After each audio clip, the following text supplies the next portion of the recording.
హరే కృష్ణ. ఈరోజు తిరుప్పావైలోని 8వ పాసురం అర్థం తెలుసుకుందాం. మన జీవితంలో తరచుగా మనల్ని విజయం వైపు వెళ్లకుండా వెనక్కి లాగే ఒకే ఒక్క మాట, ఇంకా సమయం ఉందిలే, కాసేపు ఆగి చూద్దాం.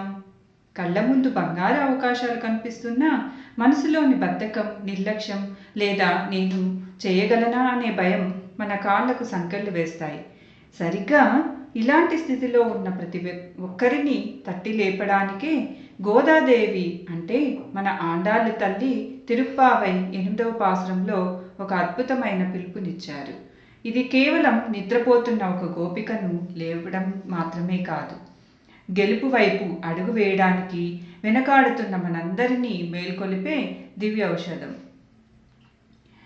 ఈ 8వ పాసురం యొక్క అర్థం ఏమిటి అంటే, ఓ గోపిక, తూర్పు దిక్కున ఆకాశం తెల్లవారింది. పశువుల మందలు ఉదయపు మంచులో చిరుమేత కోసం పొలాల వైపు బయలుదేరాయి.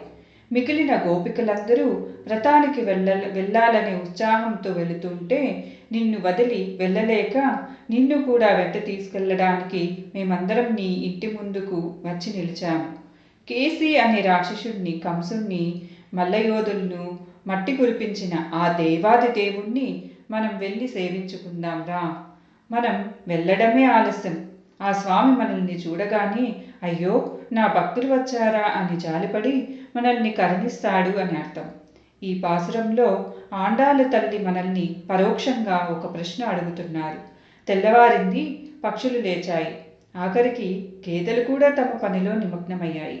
మరి మనిషిగా పుట్టిన నీవు ఇంకా ఎందుకు నిద్రపోతున్నావు? ఇక్కడ నిద్ర అంటే కేవలం శారీరక నిద్ర కాదు, వాయిదా వేయడం అనే మానసిక నిద్ర. మన వైఫల్యాలకు ప్రధాన కారణం పరిస్థితులు కాదు, మన నిర్లక్ష్యమే. ఈ రోజుల్లో విద్యార్థులైనా ఉద్యోగులైనా పరీక్షలకు ఇంకా టైం ఉందిలే, పని తర్వాత చేద్దాంలే అనుకుంటారు. కానీ గుర్తుంచుకోండి, కాలం ఎవ్వరి కోసం ఆగదు. ఈ పాసురంలో చంద్రునాం సేవితాల్ అని ఉంది. అంటే దేవుడు మన దగ్గరికి రావడం కాదు, మనమే ఆయన వైపు అడుగు వేయాలి.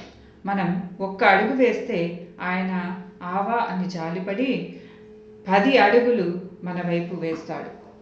మనలోని బద్ధకాన్ని, అహంకారాన్ని అంటే మల్లయోధులను ఆయనే తొలగిస్తాడు.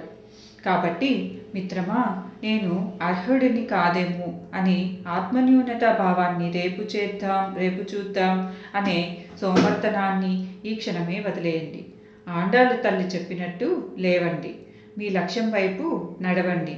మీరు చిత్తశుద్ధితో ప్రయత్నిస్తే విజయం మిమ్మల్ని చూసి ఆలింగనం చేసుకుంటుంది. భగవంతుడు మనం ఊహించినంత దూరంలో లేడు.